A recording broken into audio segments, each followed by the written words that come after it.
All right, we're officially a minute late now, so we'll call the committee of the whole meeting to order and try and get some volume out of this microphone. Is that better?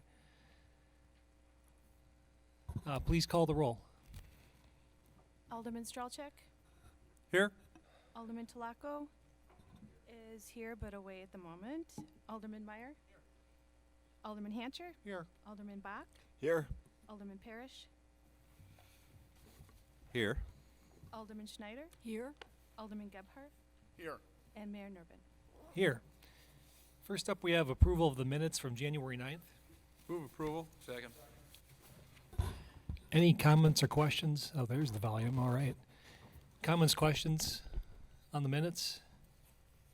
Hearing and seeing none, all those in favor of approval, please say aye. Aye. Any opposed? And the minutes are approved.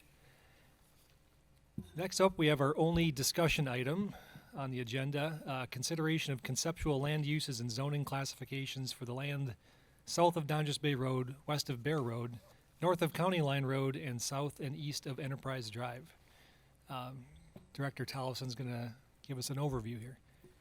Great, thank you, Mayor. Good evening. We are talking about land use opportunities for the areas described by the mayor.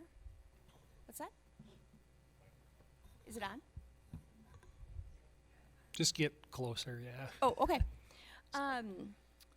So this has been an area of discussion for a while, but all of you are familiar with last year's conversation and Economic Development Board's recommendation for pursuing potential industrial uses in a different portion of the city. And as a result of that, we talked about what would we do with this particular area, and it was in part because the Common Council had seen 2 consultations for single-family residential and plex development in the area. So we had advanced a policy discussion about those future land uses last year. The Common Council gave staff the direction to go ahead with sewer analysis, but not enter into that contract until early 2024 and budget appropriately for this year. As I mentioned, there were 2 specific residential development proposals brought forward by 2 developer and home builders, along with the long-term family landowner of this property. And there was somewhat mixed reviews of those developments. There was some consensus among the council that residential may be a good fit for this area, but there were also concerns about relinquishing that industrially zoned land. So these 2 policy issues have somewhat been tied to one another. When I last spoke to the Committee of the Whole in July of last year, you asked us to advance residential zoning analysis as it relates to this portion of those 2 areas for the policy analysis. So the other component of this, and I tried to outline in the memo, is just kind of the chronology of the history of this particular study area, and it goes back to the late 1990s. So in 1999, there was a proposal to rezone this area, including the area on the east side of Bear for future residential use. In 2009, this same property owner came forward and advanced a proposal to rezone 17 acres of the property to residential and allow the northern 50 or so acres to remain industrial. That ordinance eventually was tabled and then ultimately died. It just never advanced, or action was never taken on it. Also in 2009, the city went through a comprehensive plan process, and this area was identified as a neighborhood that needed further zoning analysis because of the mix of uses and just the lack of development that had occurred in the area. And then in 2012, staff initiated a housing policy analysis where we looked all-inclusively at the city to determine where residential development could occur at densities at something less than 5 acres per home site. And that was really the result of how we got to the central growth residential area, the east growth area, which is now Uleo Creek. There was also a west growth area identified, but there were all different types of neighborhoods identified where we could do something other than 5 acres, and this was one of those neighborhoods that was identified as a potential infill residential development site. And then through 2009 and really basically 2021, there were a variety of things that happened. We had the 2 residential development proposals, but staff was also approached by the private market for some low-scale industrial uses. There was discussion about relocation of the bus company in this location. There was a proposal for a scaffolding company, a landscape garden center. That was Secret Garden. They ultimately went out on the corner of Donjas Bay and Wauwatosa Road. And then we've also been approached for multiple family at this location over the years. So, you know, staff, I've been here for over 20 years. I've met with the property owner several times, met with the property owner with various administrations and various forms of the Common Council, and development in some shape or form is just not happening in this location. We also pursued larger corporations and kind of prepared these sites as potential headquartered sites for them, such as Kohl's, Astronautics, Airgas. Ultimately, those companies chose other locations, but the city was really a partner in trying to attract those larger corporations to this particular location. Talked about extending TIF districts, helping to pay for the infrastructure. So in terms of the overview of the neighborhood, we decided that we really thought it would be appropriate to expand our study area further south to County Line Road. So essentially we're looking holistically at about 230 acres. There's a mix of light industrial and residential. The area does have Trinity Creek, wetland restoration area as part of it. The interurban trail is within close proximity. Lilly Nature Preserve. Those green belts do lead ultimately to the Mequon Nature Preserve. And there's agriculture to the west. There is a lot of other environmental features, including the woodlands, wetlands, and some prairie areas. And the area is nicely situated in terms of its proximity to town center, the commercial area at Donjas Bay and Cedarburg Road, and then also commuter routes to job centers. So when you think about future residential development and the attraction for home buyers, there is some amenities and some ideals that make this site attractive. The area to the south, the laser pointer isn't here. The area to the south of Lily Lane Nature Preserve, right now that's actively farmed. There had previously been a conservation subdivision proposed there. Some of you maybe remember the developer by the name of Bill Fine. Ultimately, that project did not go forward. So in terms of our analysis, we started really with trying to look at existing residential zoning districts that might be appropriate for the area. And included in your packet was a chart where we just kind of ran through various scenarios at various densities, including leaving a portion of the study area at the very north end as zoned industrial, and highlighted what type of square footage you would get from an industrial development, in that delineated space, as well as the number of dwelling units translated based on our existing zoning districts. We prefer to use existing zoning districts where it's appropriate and makes sense, and we do think we have a number of residential zoning districts that could apply here. Ultimately, staff is looking at basically a proven land use pattern that has been tested and successful in Mequon as we've transitioned either from industrial or commercial zoning to single-family residential developments.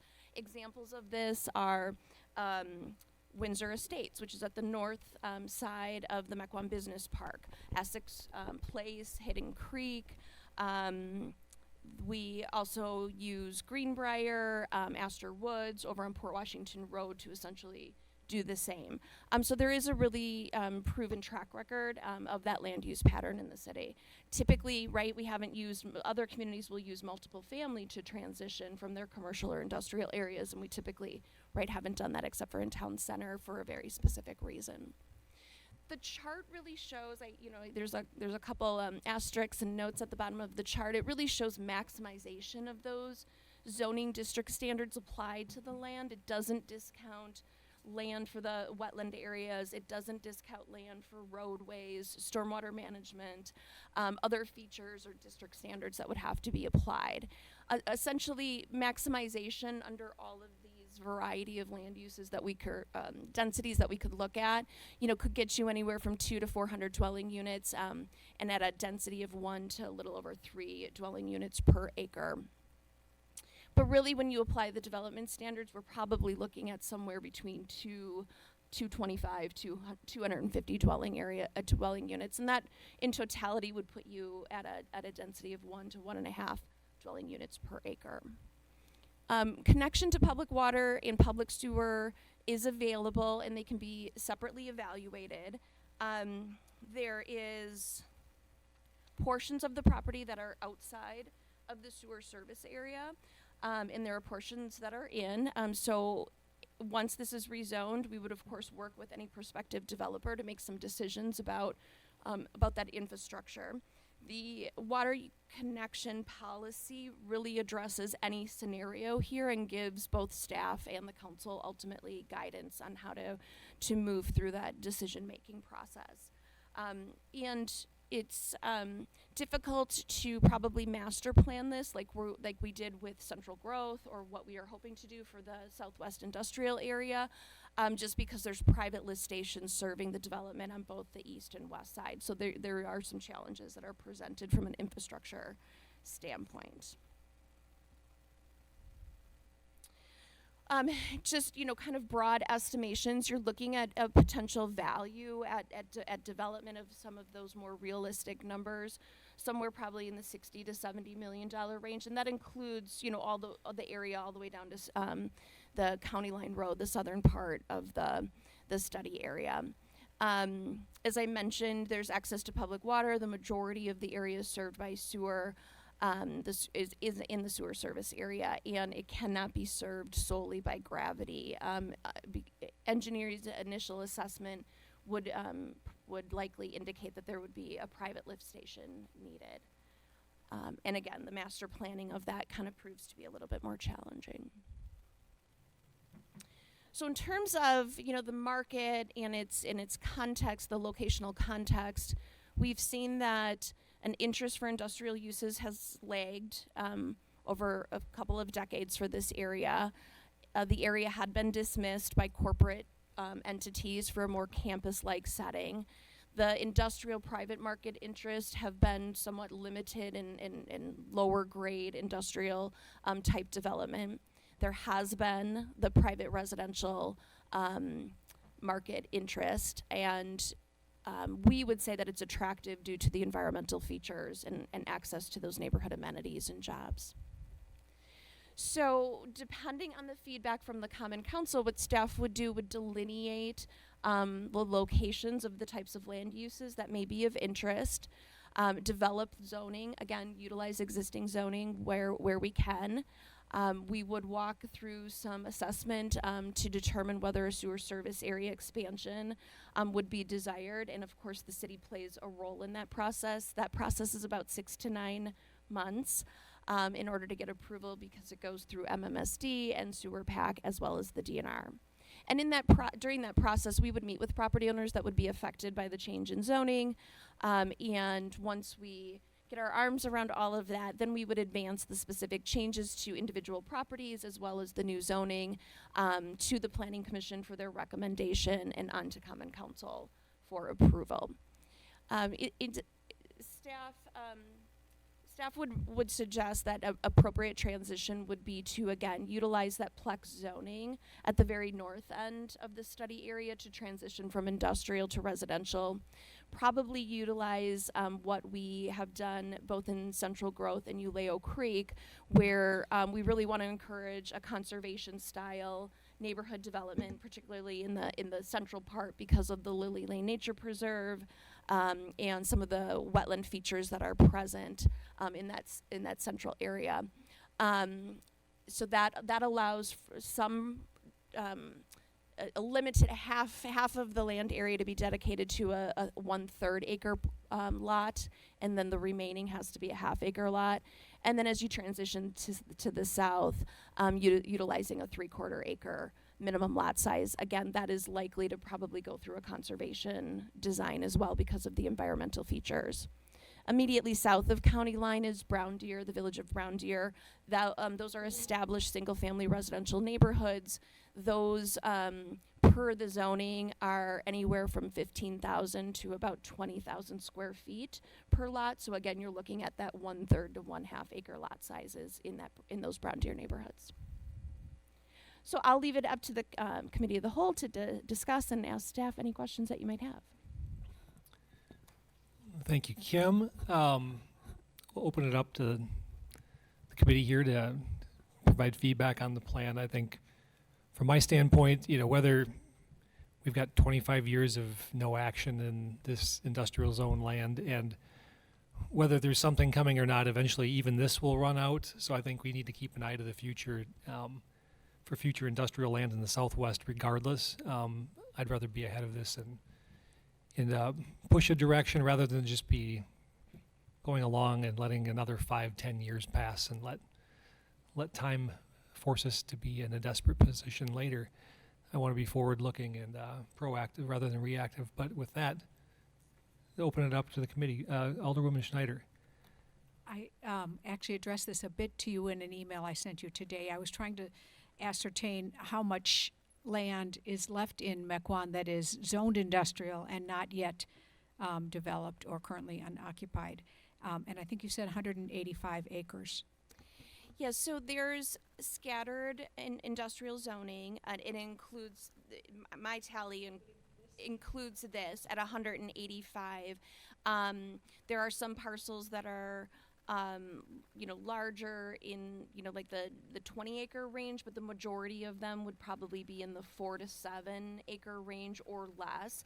The areas that tally that 185 is here. Some remaining acreage. There's about 30 acres left in the Mequon Business Park too.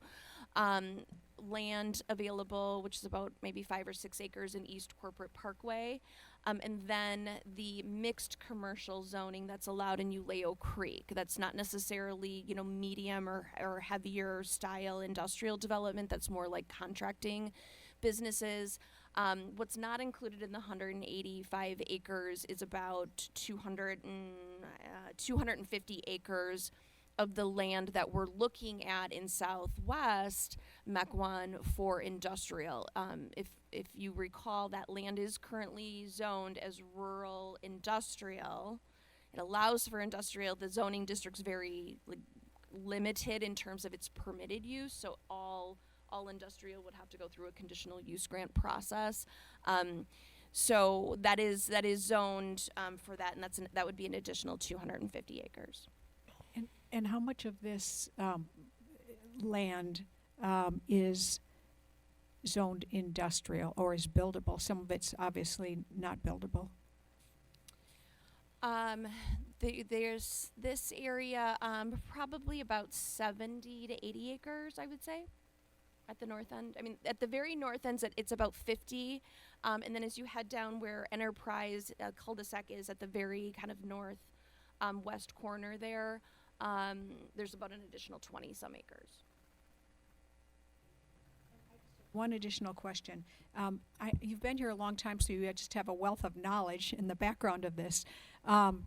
What were the concerns or the reasons that the businesses that you did work with in regards to this setting that caused them to move elsewhere? What were the restrictions, et cetera?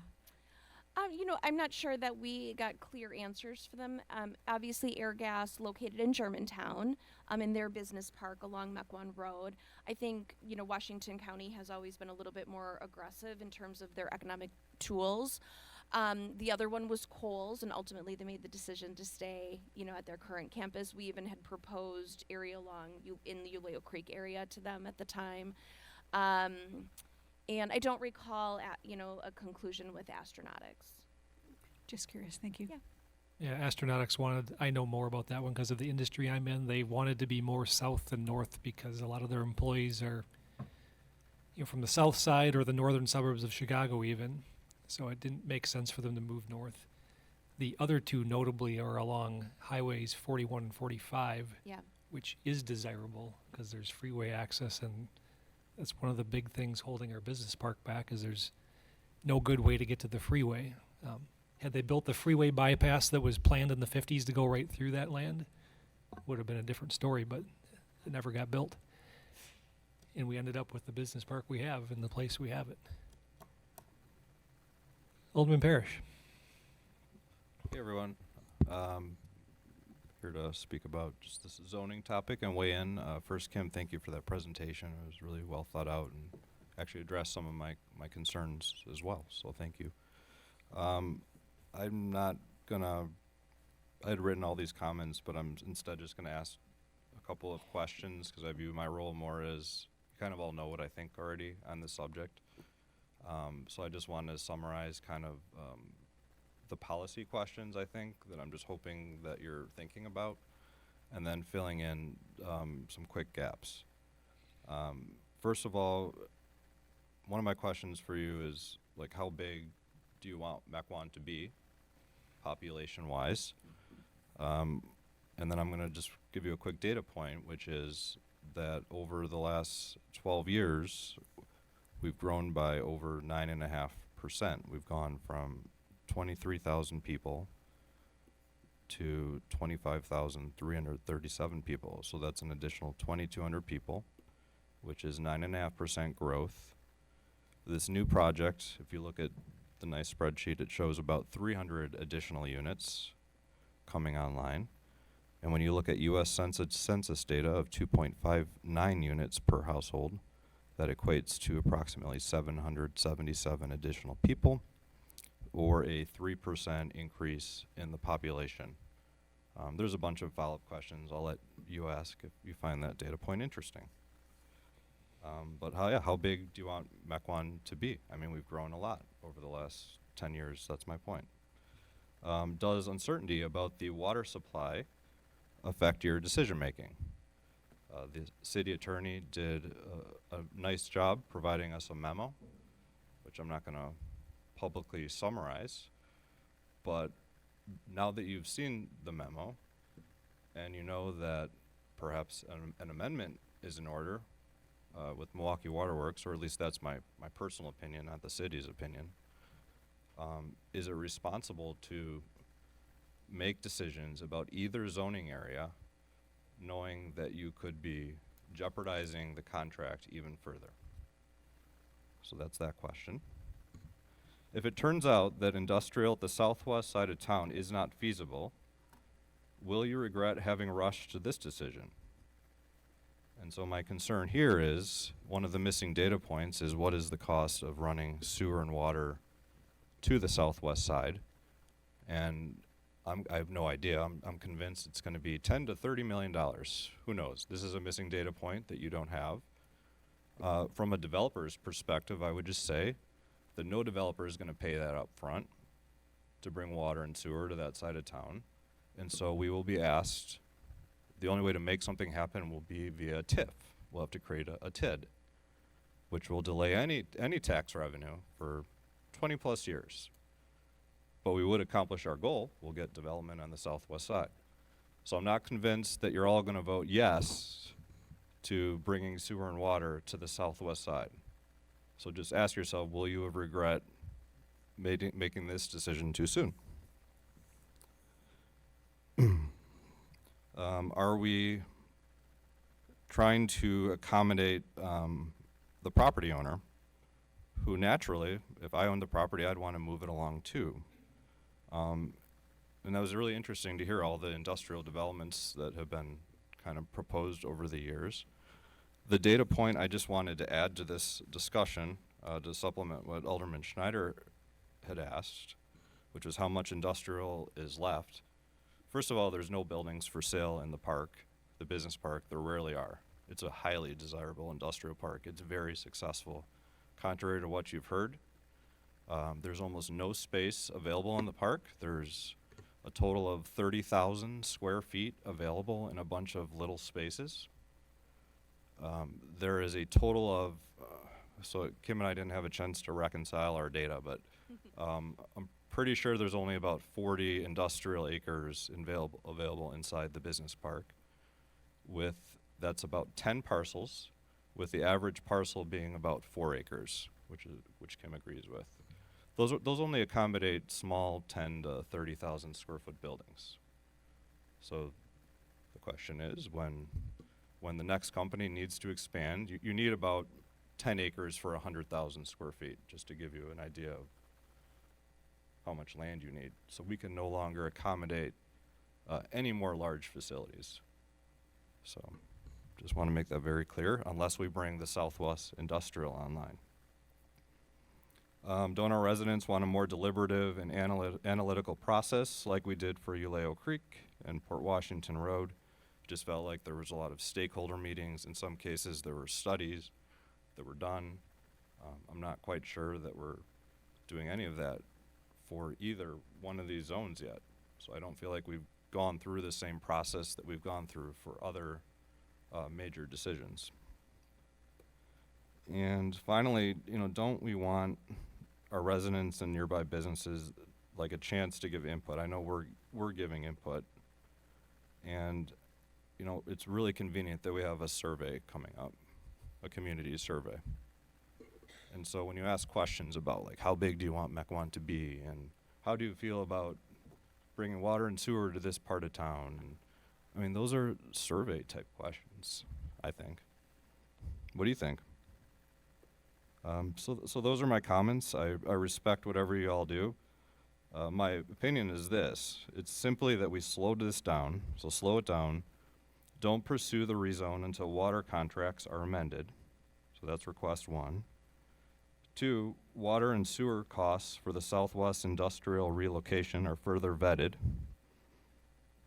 And 3, a little more public input for both study areas, and let's gather a little more input, which I heard Kim was planning on doing once you've decided, but I guess I'm saying let's gather the input and then decide, so we have all the input.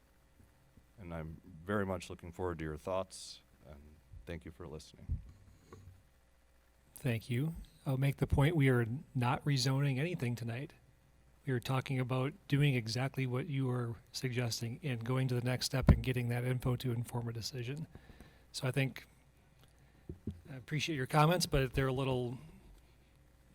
right in line with what we plan to do next if we signal that that's what we're interested in. We're talking about conceptually, are we interested in pursuing this more or just keeping the status quo? Responding to a couple of your points, Mequon tracks well below the national average for residents per household. It's closer to 2.2, so it won't result in nearly as many people as you surmised. Kim's numbers were maximized. As built, it would never even come close to that because that didn't include roads and other infrastructure. It was just straight up chunking up the land. That's why they're advertised as maximums. I had a different take on the attorney's opinion on the water contract. Yes, it should get re-amended, but there's little risk in not getting what we want in that. That was my take on your report, because the waterworks is desperate to sell water to customers. So it's an administrative thing that needs to get cleaned up. It's not something we should be cowering to or being afraid to make policy about, because it's simply an administrative thing to clean up. The contract's not even with the waterworks, it's with We Energies. It's that old. And then regarding the Southwest, the main sewer interceptor is in the road right on the south side of the study area, so there's no huge infrastructure lift to get it there. It's already there, it just has to come across the street. That needs to be further studied, but it's not like there isn't sewer in the area, and there's a ability through a contract amendment to get water right at the corner, because our second location used to be there, but we voted to put it closer to the residential development to the east just within the last year. So there's not huge infrastructure challenge. Yes, it does need more study, but there's there's nothing technically infeasible or even, frankly, all that challenging about sewering or watering that part of town. The infrastructure's right there. It's not tens of millions or that. It needs to be studied, and it can be done in phases. And yes, it may require some financing mechanism, but we are going to run out of industrial land in this area anyway. That's a natural choice, in my opinion, because of its proximity to the freeway, the very intensely industrial uses to the south and west, and not much else is going to happen in that part of the city anyway, other than its current state. And I think it's ripe for being an economic growth engine for the city in the future. One of the problems we have right now is we're becoming heavily reliant on single-family taxpayer dollars, where about 84% of our budget is paid through that, and it's a healthier percentage is somewhere below 80. So we're trending in the wrong direction that way. It's gone up recently. I've just been looking at the data, and we need to be thinking now so that in another 5 or 10 years, when something finally gets going, we're in the right spot. And we're not creeping up towards 90%, which would put us in a very bad spot from a single-family homeowner perspective anyway. And now I've said enough, and I'll give it over to Alderman Strelchak. My biggest question and concern, I know we've debated this space. I trend to like industrial near industrial. People know what's there. People know what to expect. As soon as we switch things from, what was it, urban industrial? Not urban. Which Rural industrial? Yeah, rural industrial to industrial. I think that gives rights for people to, that come in. We could end up with some development that we maybe don't desire, and in the tenure of time that I've spent on council, the biggest issues are developments next to residential areas that are changing. They're typically supportive of downsizing or downgrading the zoning, from like industrial or highly dense to more single family. They're typically more supportive of that in general. If there is a development that goes in near residential, water issues become a discussion item, and those are kind of like the hot buttons that we see. So I think the southwest portion of the city could be appropriate, but I would be exceptionally cautious when entertaining it, from a council policy standpoint. I lived in Germantown prior to coming to Mequon. I couldn't afford to move here as, right out of college, and as soon as I was married, and then invested here and moved to the fine community of Mequon, where I'm pleased to stay. I'm planning on staying until I, at least retire. So, and I grew up in that area. I grew up just west of County Line Road off of Donges Bay. That area has a couple really nice neighborhoods that are in there, and they're in the pocket, but they're also butting up against new industrial development that's going on over there. From a Germantown standpoint, they got the industrial park that's on Mequon Road. They've got the other one that's over closer to 145 and Donges Bay as well. So I just, again, a little bit of caution as we're intermixing industrial and near residential. Like, as a council, I want to make sure that we're cognizant of where this goes. I don't like switching our already industrial zoned property to residential to look for industrial elsewhere. If the future... But that's not what we're doing. I'm going to cut you off there. We're considering changing it because nothing's happening. Why is nothing happening? I think we just heard 25 years of why nothing's happening. It's not a good location. It's not desirable. That particular land, if it was desirable, would have had something go on it. So is it a land issue or is it a location issue? Because I think moving 2 miles further west isn't going to change the location issue. Oh, it will greatly. Yeah.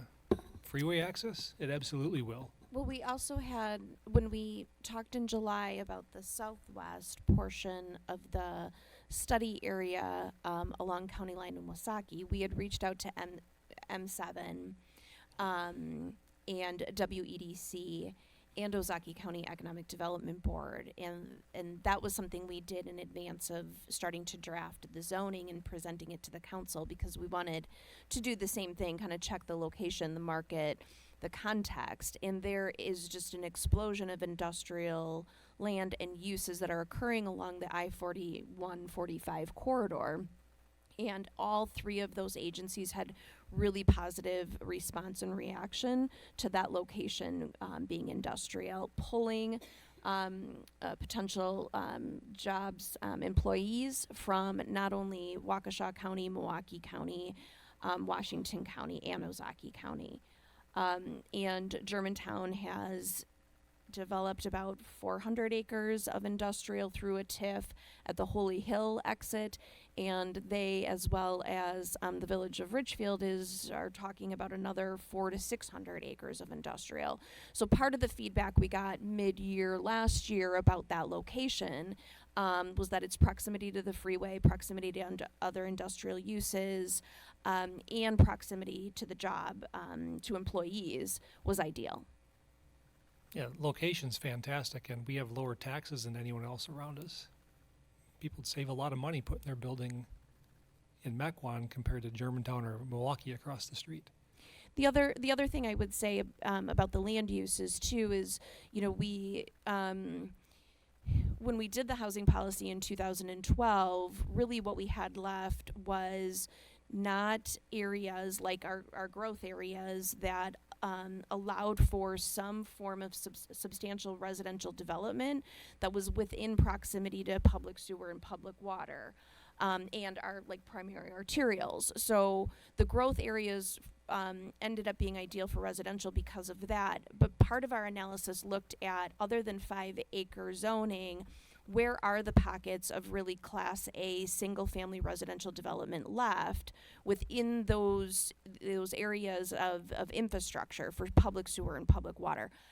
Everything on the east side is really what's left is sort of Class B or Class C. I mean, an example is, land that's behind where Starbucks is on Port Washington Road. It's 20 acres and it's vacant, but a majority of it cannot be developed. And there's challenges to developing at that location. So, when you look at sort of east side and west side and potential for residential development, this happens to be, one of those locations where I think, you've got an opportunity to do some single family residential development within areas that have these types of amenities and have that infrastructure available to it, and not be in the rural area. And maintain that diversity of the 5 acres versus something else. How does this relate to what the school's plan and the school's capacity is? I haven't studied that. Okay, I know for a fact that Wilson's been rezoned at least twice since I've been in office, just due to Rezoned? not rezoned but redistricted. Oh. Twice. Mm-hmm. Well, Partially. that happens periodically anyway as population changes. So Can I just get my point out without being Sure, debated but that's 50% trying to through? I mean, I figure out guess how I it's just relevant to the conversation. we've developed central growth. I don't agree with the fact that this is an ideal spot for additional single family homes. I think some of the larger acreage in some other parts of the city is better. I understand that you believe that, further west, I calced that out. It's like 4 miles further west is going to make a significant difference in investment in industrial space. I deal with industrial manufacturing on a daily basis. I've got global accounts that I'm assigned to, and I'm in and out of manufacturing on a daily basis. 4 miles for 90% of what they're doing, unless they're a transit company or a warehousing company that's, got hefty in and out, shipments coming in and shipments going out, and they're not just manufacturing on site. 4 miles isn't going to be a big deal to most of these places. So, let's not put the cart in front of the horse too far while we're evaluating this, and let's just look to, see what we can. I don't know that we've marketed that space south on Bear Road to the capacity of what we could have as a city moving forward. I know Germantown being on the 41-45 corridor is desirable. We're right in between the two, 43 and 41-45. That's always been a joy of living in Mequon. If I need to get to Green Bay quickly, I can just hop on 43 and head north. If I want to go to Oshkosh, I just cut over and get on 41-45. This being a location versus my house, it takes me about 18 minutes to get to the freeway from my house to go up 41-45, jig-jagging around over by Cabela's, or leaving from Homestead. I think it's 12 minutes to get to the freeway. This location would even be closer than that. So, I get some of the feedback that you might get. It might be a talking point as people are trying to squeeze us for TIF funds, but really, if people are investing, I would lean heavily on our commercial real estate agent on council. I'd listen to what Kim has to say, just based on some of the studies here, and I'd evaluate, the two, as well as, again, there's value in centralizing your types of business in one area, because it keeps Mequon feeling rural long term, and there's a lot of value in that moving forward. Alderman Bach. Kim, just a question on one of Alderman Parrish's points. So what's kind of the timeline? I mean, how soon did you need a decision on this, or kind of what's the driver there? And the reason I ask that is just because one of his points was getting some community input or upcoming survey, and getting some opinions about that area from some of the residents. Well, this analysis was really driven by the committee of the whole, and asking staff to bring back analysis about what this would look like if it was zoned residential, as a way of proactively signaling to the private market really what the city desires in this location, versus having zoning that isn't really producing any development, and also at the same time rejecting residential development. We can only say no so many times before we're not going to maybe get any reaction to it. In my opinion, this is not a study area that is as significant as what we did with Uleo Creek. What drove market analysis for Uleo Creek, and what is driving market analysis for the Port Washington Road redevelopment, is that there is a variety of potential land uses, and there's a variety of play off of the two areas on that Port Washington Road corridor. We did not do extensive focus groups or working sessions when we talked about central growth.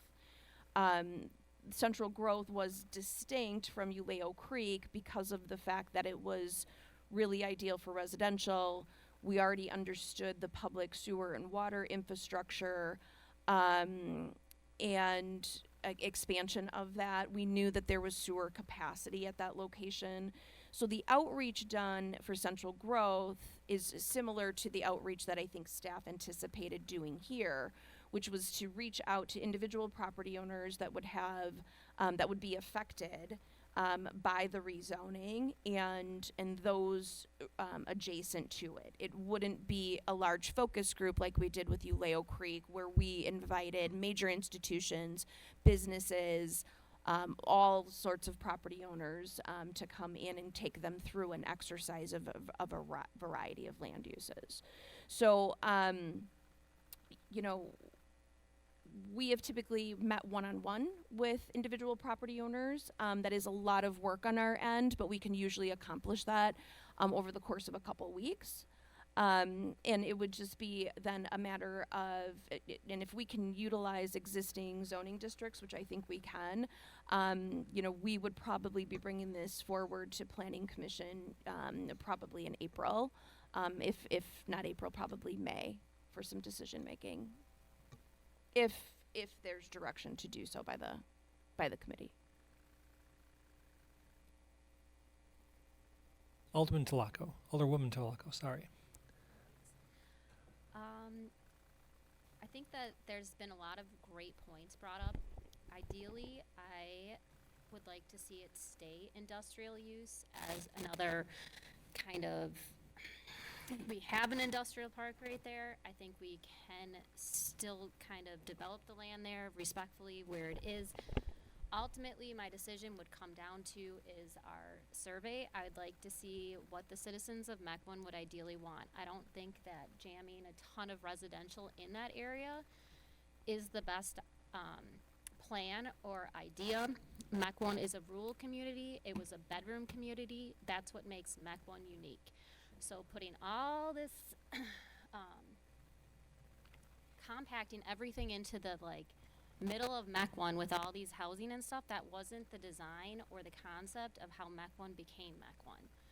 So I'd like to see it kind of stay where it is, have that little outsprawling. We can talk about the southwest corner of Mequon as Mequon continues to grow and as we need it. But right now I think we need to get some questions on the questionnaire and really have the citizens guide us on this. Alderman Hancher. This area, both of these areas that we're talking about is in my district, District 4. And the proposed residential area south of the business park, I toured that with the owner. I met with the owner a couple times, and he's frustrated because, you know, he brings projects to the Common Council and it gets shut down. There has been no action whatsoever on businesses wanting to move there. It's been like that for years and years and years. So I think at this time you need to start moving forward. It's not going to happen, it doesn't seem like. And I would disagree with people saying that moving the business park further to the west won't make a difference. And I would disagree with that because if you look at it now, Germantown has a development just recently completed on Donjas Bay and Wasaki Road that they have they added warehouses, businesses that they have. You go down Wasaki Road to Brown Deer Road in Milwaukee, they just added 2 more. So when you tell me, well, it's not going to make a difference, well, I've just seen it happen in the area that we're proposing to be the industrial area. That's just right in that area. So I think it's time for us to move forward. Take what used to be wanted to be the industrial area on county line and north of there, and consider that to be residential, and move the idea of a business area to the southwest corner because that's really what it's suited for. It's not suited for housing. It's suited for industrial, business park because you already have on county line to the south of that area you have storage area, lineage company, and then you also have all the other, and it's an ideal location for it's right by the freeway. So my feeling is that we should move forward, and the possibility of putting homes in that area and that we did not move on industrial. Alderwoman Schneider. I just wanted to say that with regard to preserving Mequon's rural character, I look at it a little bit differently in that I appreciate infill development in Mequon.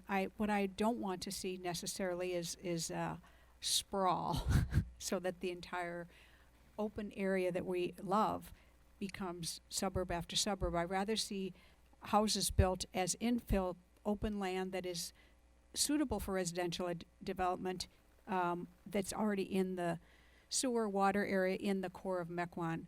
I have the residual concern, which I voiced to Kim, because I do think it's fiscally responsible to have a multi-pronged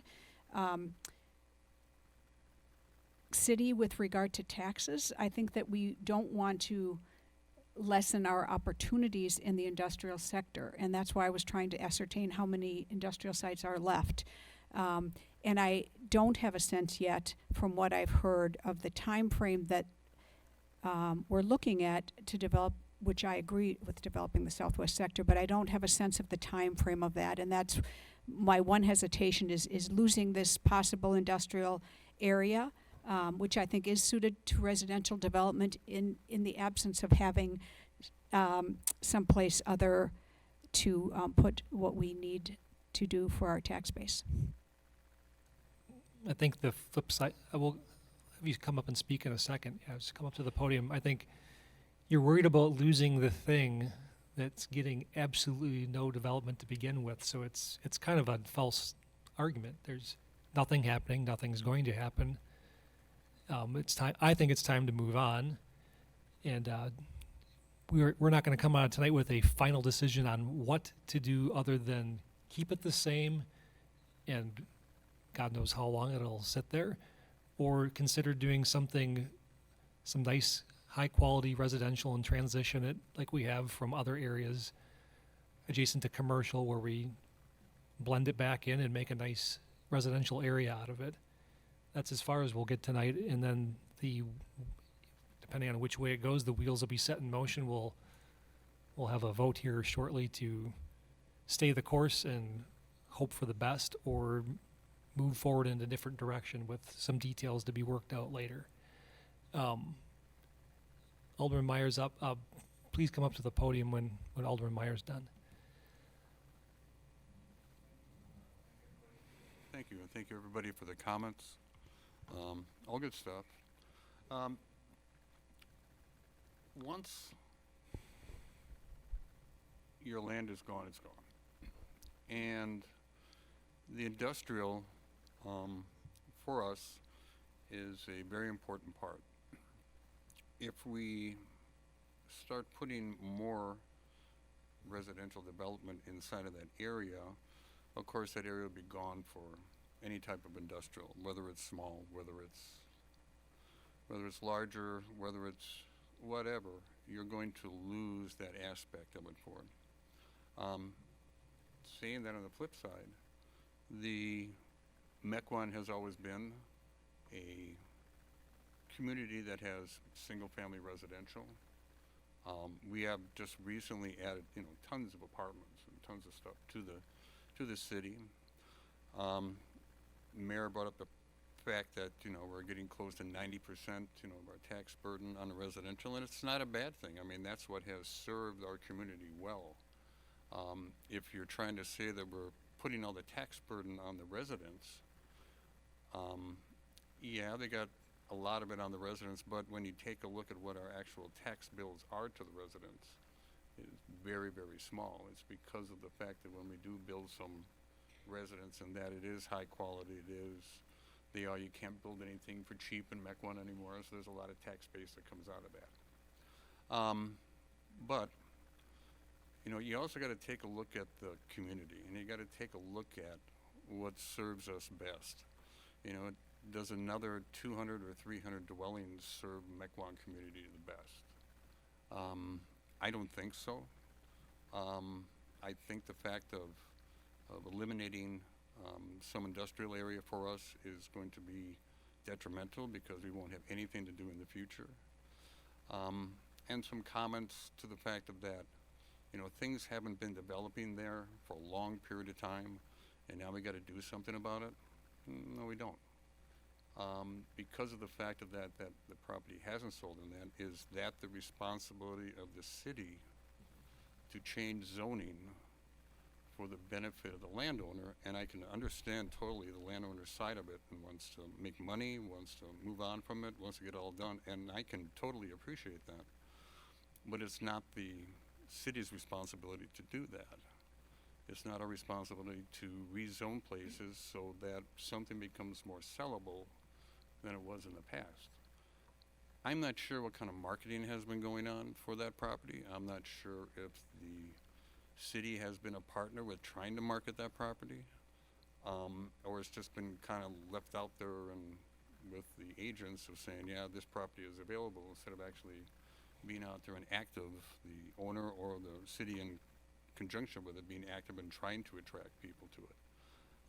So I don't have any knowledge of what that's going on, but it needs to be marketed to do that. And so I think with adding all those types of homes to this area over here, which is actually an area that's kind of, when you really take a look, it's kind of detached from the rest of the city in that area. So it's not really, it's part of Mequon, but it's not really part of the generalized, community inside of it for it. It's not really an infill. I mean, it's more of a filling on the outside of it, in areas. So I'm not in favor of this, adding all those homes to this area inside of it. The point that a number of people have made, let's see what the residents have to say about it. And I agree with that. I mean, we do have this survey that will be out a little bit over a year from now probably. And coming back with those types of information from the residents is highly important to me to see what happened. I mean, that drove a lot of the central growth area and what the residents said about that, and also the east side too, that drove a lot of that from what they had to say. I respect what the residents have to say on it. And if they say go full force on residential development in that side area, then I'd say let's go for it. But I really want to hear what they have to say. Would you like to come up, sir?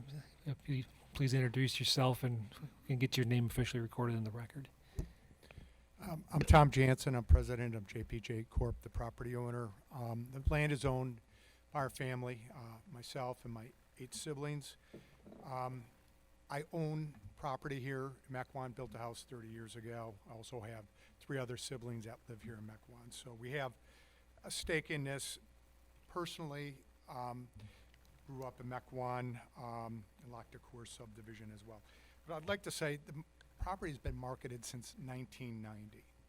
Believe me, we have marketed this property with numerous brokers. Just spoke to additional brokers just in the last few months. The industrial wants to be along the interstate corridors. And I think one thing that the council's missing here is the commercial developments along Mequon Road.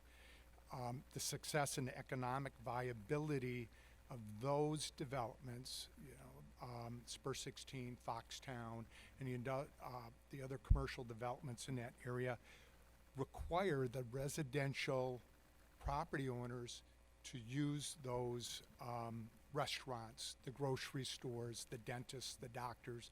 So don't ignore those people. Those are businesses that have made a big investment. The other thing to consider is there's a lot of empty nesters that would love to stay in Mequon. There's a tremendous amount of wealth here in Mequon.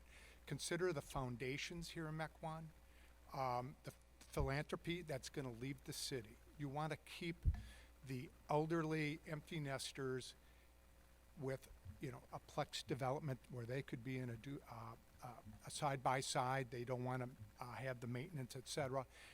This is near existing services. There is sewer and water there.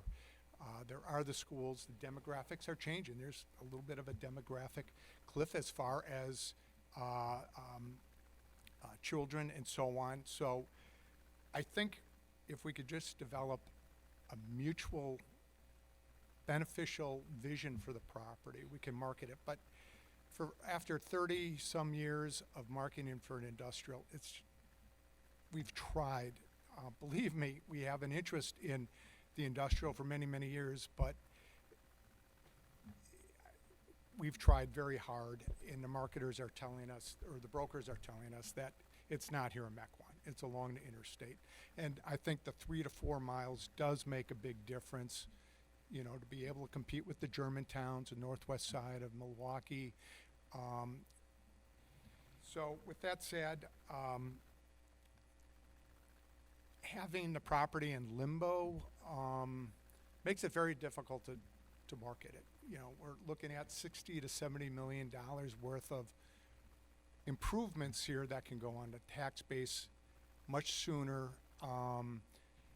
than waiting another 30 years potentially for industrial. You know, quite frankly, I don't think it's in the best interest of Mequon. Thank you. Alderman Bach's going to get the last word, and then I'm going to You know, I mean, wrap this up. I've heard that, you know, Kim was planning on doing some, you know, or is willing to talk to neighbors or bring people in or do some interviews there and collect some data from people in that area. I've heard others say that they want to hear from, you know, from residents. I mean, do we have to decide this right now, or can we wait until we get some more data to make that decision? We don't have to do anything we don't want to do. And by we, I mean you, because ultimately you're going to vote on it. Well, I guess I get a vote at committee of the whole, but I don't know that we do. It's a discussion item, but I will call a straw poll in a second here. But I think we're being incredibly short-sighted and by not considering some sort of change. This is 25 plus years of stagnant activity. It is infill, despite people saying it's not infill. It's infill. It's in and amongst other developed areas, keeping things tight and central and preventing sprawl. It's the kind of development we traditionally have supported. So we can provide some guidance on what pace to move forward. If that pace includes including it in a survey, fine. We're less than a year away, I think, from starting a survey, or about a year away. But I'm going to call for a straw poll now, and it's going to be a simple one. It'll be status quo, keep it industrial, or consider some sort of change throughout the course of the coming months that involves some sort of single-family element, generally consistent with what Director Tollefson provided, although that can be the subject of future discussion. So simple up and down.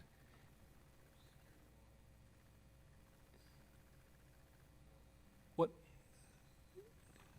Who has a question here? Is it? Well, there's a third option, which is we don't know what to do because we don't have all the data. So could a third option be, you've heard a lot of feedback tonight, can we gather more data? I'm not necessarily saying the 2025 community survey, but like, I think Kim should go talk to all the industrial real estate brokers. I think we should get the costs of the sewer and water. There's just data to gather. So then because I might be a yes. That's my point. You're asking us to say one or the other. I'm so saying why do we I'm trying to ferret out. There are several. For another straw. That's all. There are several hard no's amongst us here. I want to get past that. A yes is I'm willing to discuss it going forward and get more info, as you are suggesting. It's a very simple decision. There are a handful of hard no's here, and there's some that are open to it with getting more info, although we've been getting more info for quite some time on this site. And at some point we need to make some sort of decision to do something. But 2 questions, and it's going to be a simple up-down vote. We got to get going. Regardless of which path forward, I definitely want to consult and understand what the school district can handle, and a pulse. We haven't had a conversation with them in a while, and as we're looking at rezoning areas and adding up to 200 to 300 residences, we need to talk to the school district to understand what their capacity capability is. Number one. Number two, I feel you're incorrectly summarizing this, for lack of better words. Alderman Parrish asked for a third straw. I don't think anyone. I'm a hard no at this point, right? But I'm not closed-minded to listening to what a survey has to say. I mean, that's bad legislation, and that's bad representation of your people. So, of course, I'm open to hearing this, but the energy moving forward, your opinion clearly is, redevelopment in this area is appropriate. You've stated that. I've stated a difference of opinion. Kim's got some facts to support that. I don't want to straw poll where we're saying we're willing to listen and willing to listen to what a survey has to say as a let's hit the ground running and let's continue. You all agreed as a council that we're okay moving forward with this. That third straw would be kind of critical here. Yes, of course, anything, maybe to divide the vote. Would you want to make a decision tonight, or would you want to wait for a survey to come out? Based on that decision, do we want to ask the question, hey, just where do you stand at this point? Even if we would include it as a survey item, what's the poll for, tonight on yes or no for reconsideration of this parcel? I think if we divide the question into two questions, I think you're going to end up with more of what you want and better direction for staff. Just a statement. Trust me, we're saying the exact same thing. You're not getting my vibe. So I'm gonna clamp this off. Let's just go with how many hard no's do we have? How many hard no's?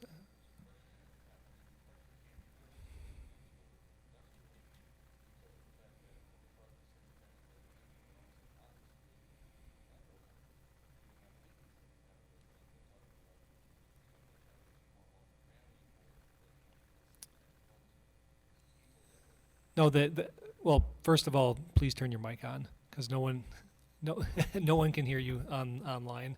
I'm sorry. What But I'm he saying was is not talking multifamily. We were talking plex development, side-by-side condos.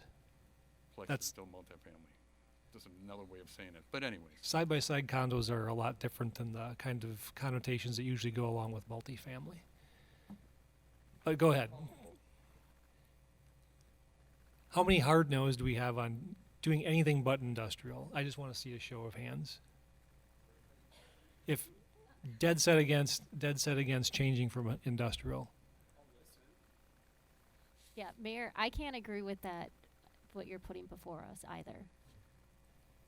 Okay, because what I heard from a couple people was it was a hard no. If it's not a hard no, then what more info do Mayor, we I want think staff it's to go either get? go with your point of view, or that I think there's a handful of us that would like more information, and we'd like to hear from the residents before making Okay, any then decision. this is the forum to state exactly what we want. So I've heard some desire to include this in a survey question. What? I mean, a start would be to talk to, the people in the neighborhood, whatever the charrettes that you were going to do, kind of collecting information. I mean, just a little bit more of what people in that area are interested in. It's difficult for staff to go and have a conversation with property owners unless there is some direction and some parameters to this. I think if there's an interest in residential, we have the framework of what that conversation is. There's limited number of property owners in this area that would be weighing in on that decision making. But I'm not necessarily hearing from the committee that the parameters related to the residential, that there's some consensus with that.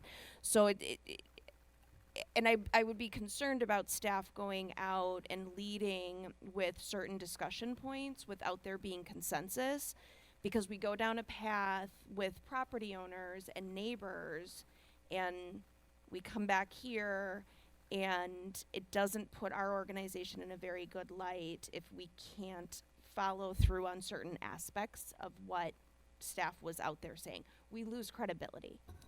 And I don't want to do that. I'd limit to something along those lines, to a survey question, and collect data that way, just to gauge general interest. But to meet with property owners in that regard is it's premature. I mean, of the If there's no support, it's hard to go to someone and say, what do you think of it? Well, and of the 200 and some acres of the study area, for the majority of the properties that would actually be rezoned, we're talking about 2 property owners with that own the majority of this study area. The individuals on the east side of Bear Road are the ones that are referenced regarding the 1999 discussion that occurred, where they wanted to advance residential zoning on the west side of Bear Road and resolve their zoning, so that they had an understanding about what their neighborhood was going to look like going forward, right? That helps with values, that helps when they sell, that helps with insurance, that helps with their value. So yes, there's people outside of the 2 or 3 property owners, but I would need better direction and consensus before I can do a good job with the public. Okay, so people sound like they're willing to learn more, but what more do we want to learn? And I'm not going to lead it. What more do you want to learn, Alderman Parrish? Thank you, Mayor. I'll speak on behalf of Rob. He wants to know school data, just how it affects that demographics. The Southwest, for Southwest Industrial, would just like verification on, give us a budget range on sewer and water costs, please. Is it 5 to 10 million? Well, I know you don't need to, I'm asking you to design it all out. no, we're not. We're doing a contract to study the sewer analysis. That's what the council directed us to do in 2024 and set budget dollars towards it. So staff won't be doing those kind of estimates and analysis. That's forthcoming. You already gave us the direction we asked for to that do that. several months ago in the context of this very discussion. Okay, well, then I'll just be a hard no, because I'm not getting any data, because then we'll end up with no industrial if we can't feasibly do it on the southwest side. So I think, I think it's a really simple data point. It was $20 million for Uleo Creek. I know it's a totally different terrain. You're saying it's like across the street at an interceptor. It's like, whatever, just budget it. Is it under 5 million or is it But 20 you million? gave us we just direction said to go and do that contract we are already. contracting to do that study this year, as directed by this body. Okay, well, This is okay, very so body. that data point will come back, is what you're saying. So your feedback for my is tone wait there, till by the that way, wait till that feedback comes back to talk about it. That, That's- yes. Okay, there it is. Right. That's something actionable. I just, Let's let him finish one at a time. We'll get everyone's concerns. I don't. Sure, I'd like to work with Director Tollefson on correct data for the council as far as what is actually available in industrial on water and sewer and off water and sewer, so that the council knows, what I said was accurate. That there's under 40 acres available in the industrial park, and as a result, it's almost sold out. So just market data, vacancy, what land is available that's served by water and sewer. I think a question came up a lot tonight about environmental features of the subject study area. What percentage of it is lost to natural features. So those are just a few data points, and let me just let them. Didn't you say something about interviewing? I don't know much about commercial development, but 4 or 5 commercial developers to say hard no, Yeah, hard no, nothing's going to happen. Ask all the industrial brokers. I'll give you a big list. Do you think that this parcel is functionally obsolete for industrial? No one's ever going to come there? Because I think we all agree they're going to go to the south. The southwest side is great. It would be great for industrial. That's not the point.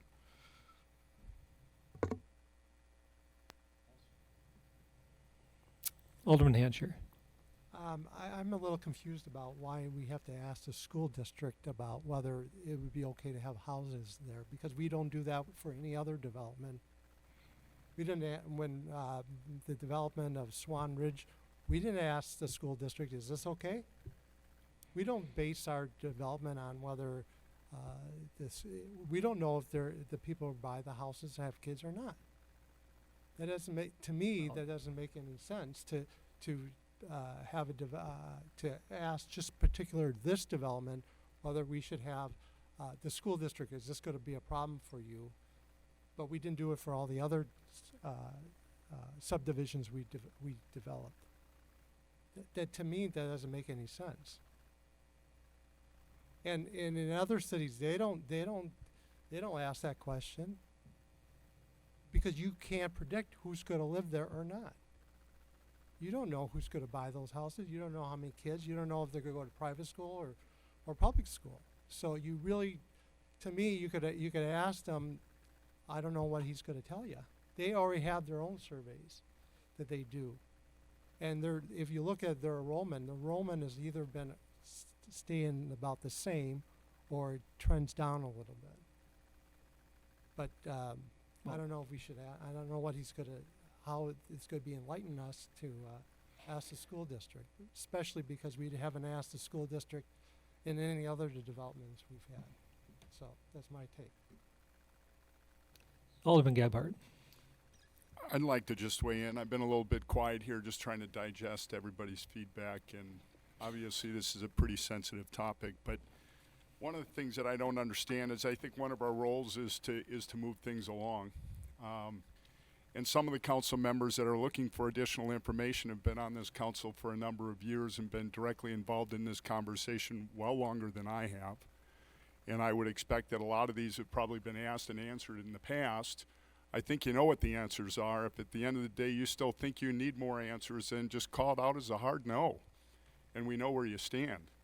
But where I sit here right now, I believe that our job is to move things forward. From everything I've heard, there's been a yeoman's effort to try to go ahead and market this from an industrial standpoint. And I think that that clearly, for whatever reason, and I'm not smart enough to figure that out, isn't the right location. I will tell you, as a member of the Economic Development Board, the discussions that we've had as far as moving the industrial over to the southwest side is extremely positive. There's a lot of advantages for doing that if we're looking for more industrial opportunities, and I certainly think that it would yield a greater benefit as far as attracting people to come in and make their investment on the southwest side than where it is right now. So I would tell you where I stand right now is to move forward. I think it's important that, again, from a property owner standpoint, having some sort of a decision and clarity so that that property has some direction, I think is important and something that we have a responsibility to go ahead and get ironed out sooner than later.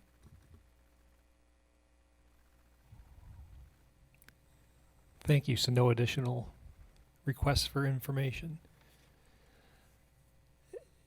Anyone else? This is the time. I want to make sure that when we next take this up, we have given proper direction to staff to have all questions answered in advance, because I do not want another meeting like this where we kind of circle and circle and circle. I've seen enough personally, but Alderman Stralchak. Well, as we're looking at this parcel and potentially switching it to residential, I definitely want to understand the feasibility and the option for additional industrial and other areas in Mequon, right? From an Sounds like we're down to our last 40 acres. We should be doing it anyway. And vigorously, 40 acres is not much land. Okay, but you're arguing that we should preserve industrial because we're down to our last 40 acres. I'm saying that as we're looking to expand it, we need to understand the feasibility to move it somewhere else. We're all agreeing we need industrial. That's the consensus here on council. We all agree that we need industrial. But is the shift the proper move to a different place? Are we going to end up with the economics that we were hoping for on this parcel but I haven't seen over the last several years in finding it somewhere else? Or are we better off leaving it zoned as it is and working as a city and maybe finding some ways and some policy to get some development and move forward on this parcel from an industrial standpoint? We're not, the argument for shifting it from here isn't the argument for we're going to abandon industrial. We're not going to abandon industrial. No, it's not what I'm saying at all. Okay.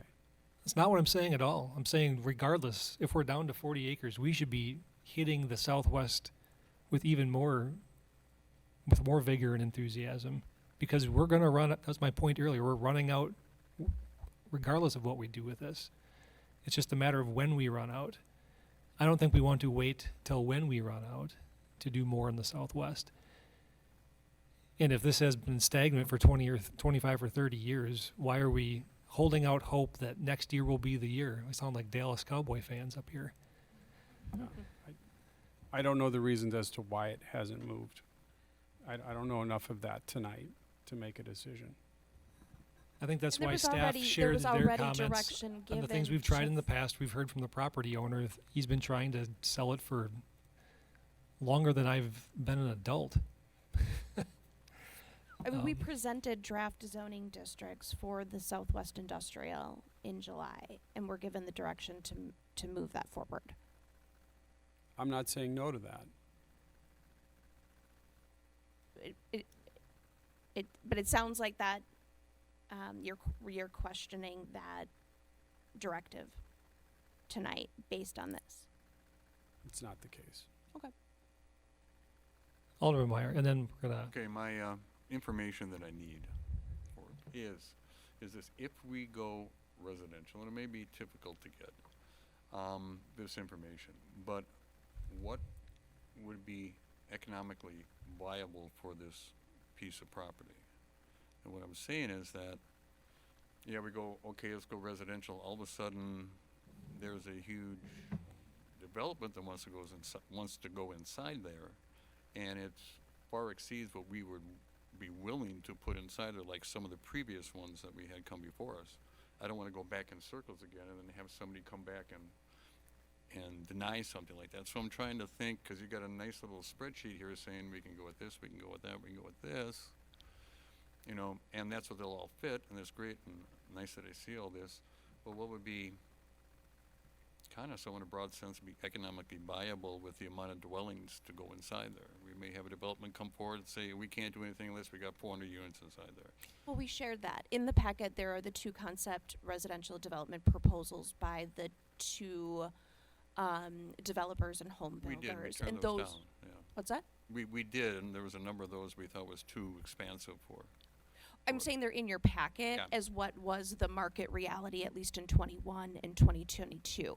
Not only from a number of dwelling unit count, the density per acre, but potential value. No, I So- think that's different than what Alderman Meyer's asking for. Those were things that the market tried to get us interested in and went for advisory hearings on. What we're asking for here is something different than that. It's to dictate what we would like to see and rezone it to that, which is some of what you had put together. Maybe people missed the point a little bit in the packet, but what Kim put together was functionally different than what those developers put together. They're much less dense and much less impactful than what those proposals were for. So I'm not saying go for what those developers wanted. We already rejected those. I'm saying if we want residential here, we dictate what we would like. And it has to be something that sort of makes sense functionally, like blending it in from Plex, couple family condo setup to single family to the south, like we've done in multiple other locations in the city successfully, as the director outlined in her report. Not asking for anything much different than we see elsewhere in the city. Those previous concepts that were brought forward were quite a bit different in some regards.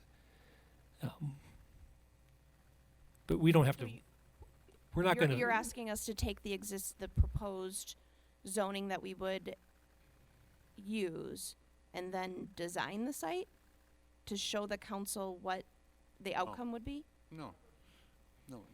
Well, we have done that before. We did that with the town center zoning district and Well, central growth to show some potential layouts. I think when I'm making up words for Kim now. I think she gets confused when we ask for something like that, because you're going to have to almost design the site to do a ROI and do an economic analysis on it. It's not Right. not an insignificant amount of work. Right, I mean, I think these are snapshots of what you would expect, probably not to a T, right? But if the northern portion was zoned to allow for Plex, which our Plex residential development allows for 4 units per acre, typically the developers haven't achieved that because of our other development standards. We're typically in the 2 unit per acre density range. And then as you would move south, you would see similar to what you're seeing here in terms of a conservation subdivision with single family lots that, range in have smaller lot sizes but are based on either 1 acre density or 3/4 acre density or 1/2 acre density. And that's what the next phase would do, is to delineate these spaces and be able to assess how many units you'd likely get in that area. But without staff going through an analysis of road design, stormwater management, efficiency of the actual subdivision layout, we wouldn't get you any more closer to an assessment than really what is here, or hiring a firm like we have in the past to take our proposed zoning, apply it to some sites, and give you some concepts of what you would expect from private development. But I think you already have those. Just easy. It's easy, I promise. Okay. I want to get all the additional info requests out because I don't. I Seems think like what we're I making think any what Alderman progress here. Meyer wants, and kind of what I'd like to see is, if you and I are sitting for coffee, hey, here's the proposals came in at this.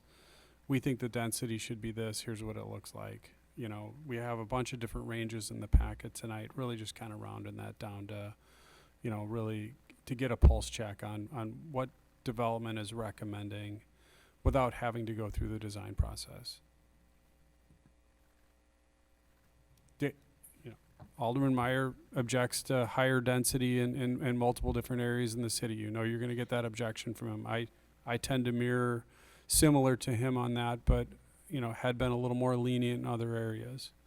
But I need direction then from the committee. Are we looking, do you favor 3/4 acre? Do you favor what we've done in Uleo Creek, somewhere between 1/3 and 1/2? We've run the scenarios already.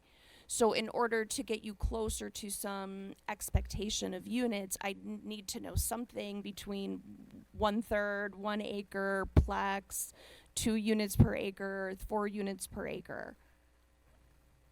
Otherwise it's exactly the same as what's in the chart already. Well, Unless why don't we I go try to a further why don't we design try 1 assessment. unit per acre? What's that? Why don't we try 1 unit per acre? And I know it's going to be different. You could just say, hey, there's how many acres here, and it's so many units. But there's also infrastructure that takes away some of the acreage and stuff like that. So if we can see something that was like 1 unit per acre. With instead no of it- plex.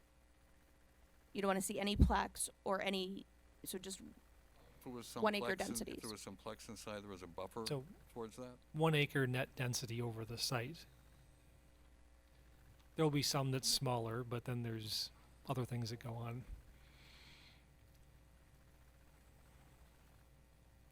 Is there some consensus there?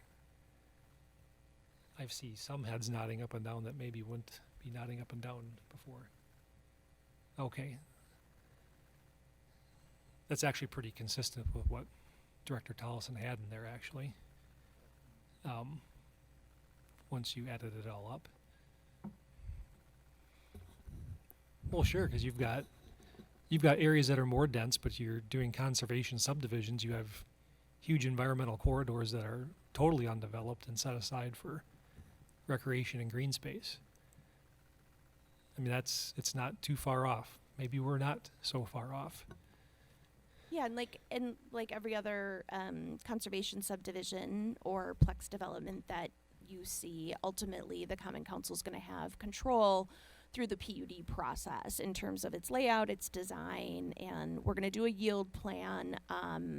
The developer is responsible for doing a yield plan as they advance that rezoning request.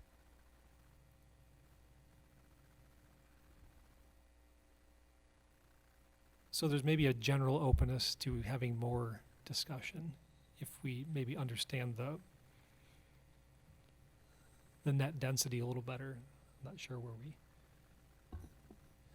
missed the boat there. Okay, and some additional information would like to be understood. So maybe we can take this up later this year when we get more information. One more dated point, sorry, Mayor. Just the projected buildable square footage for industrial, if it does get built out, it'd be interesting to compare the tax value for the residential versus industrial. On the existing site? Yeah, for the study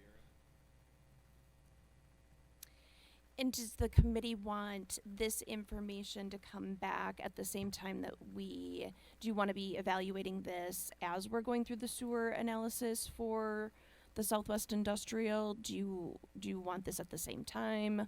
What's the preference on timing? We're managing a work program that has a lot of other deliverables and timelines associated with them. So I need to better understand your desired time frame in which to review this as it relates to the information regarding the Southwest Industrial, because that does seem to be a component of decision I'll ask a making. question that'll probably answer your question, but it's Okay. not the question. How many people want to see this as some sort of question on the survey next year? Very simple. Raise them up high. So that's a majority. So that dictates the timeline right there. So that's going to put it after the sewer study for the Southwest, because Okay. there'll be question development this year. We'll get survey results back So middle of next year. maybe to Alderman Meyer's point. I'm not saying I like that plan, but that's what the majority of the hands that rose up.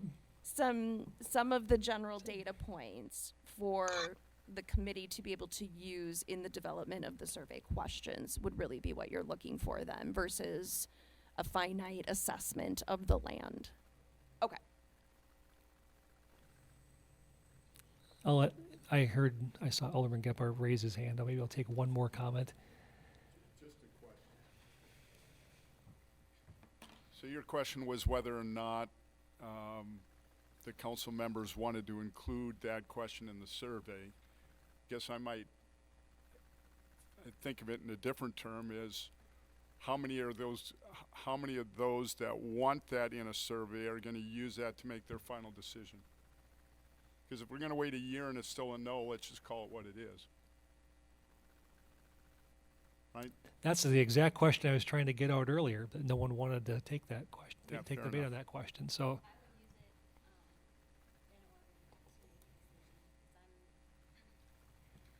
I'm not convinced on, these conservation, it's unbuildable land, so then you just compact more and then you're like, look at what I saved, but that land was already saved.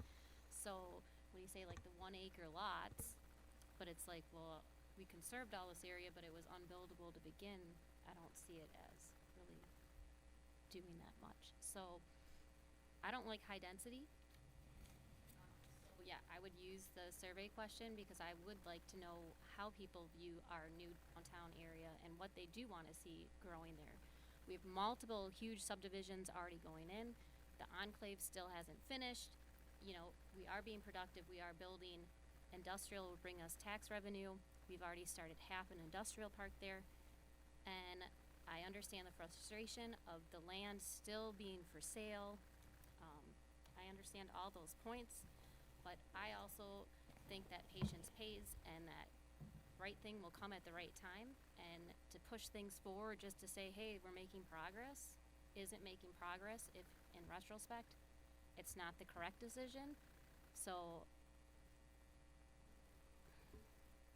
It sounds like density is an issue here, because if you ask this question on a survey and you ask about this particular area, I can tell you that people in my neighborhood are not even going to know anything about this area, so they're not going to be able to answer a question about this area on a survey because they don't have the map, they don't understand that. It's hard enough for me with the we'll packet. put the map in understanding. the survey, just like the last survey.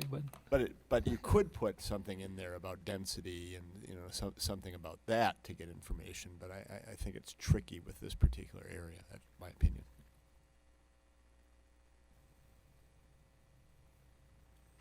I'm not advocating for the survey, just the majority of those up here advocated for it. Okay, don't do we need a have enough survey either. direction for staff? We need to finish this meeting and get on with the next one. I think we're done. All right, we're going to adjourn, if there's a motion to adjourn. Second. All those in favor, please say aye. Aye. Any opposed?